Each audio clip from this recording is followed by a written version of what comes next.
It really helps every now and then to go up on top of the mountain, above the clouds, and be able to get a clear view of the world around us.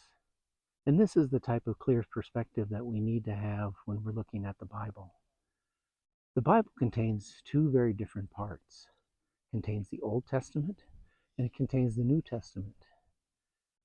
But the Old Testament existed long before the New Covenant, which Jesus brought.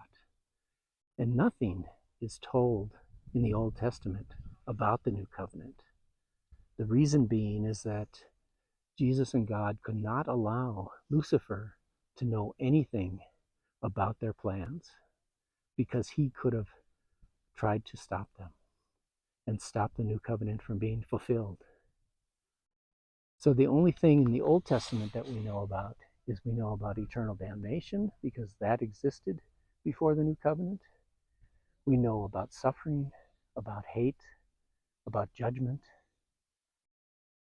But we don't know anything about the New Covenant that the Messiah would bring. We know that the Messiah was supposed to come, but what did he bring? And what he brought, most people today don't realize. It was on Easter Sunday, 3 days after Jesus died on the cross, that Jesus passed final judgment over Lucifer and over the world. That final judgment contains the New Covenant. The New Covenant which opened the gates of heaven to end eternal damnation and allow the fallen to return to heaven.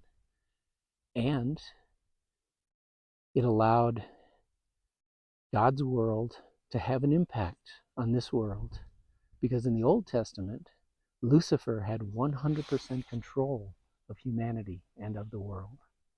That doesn't happen today.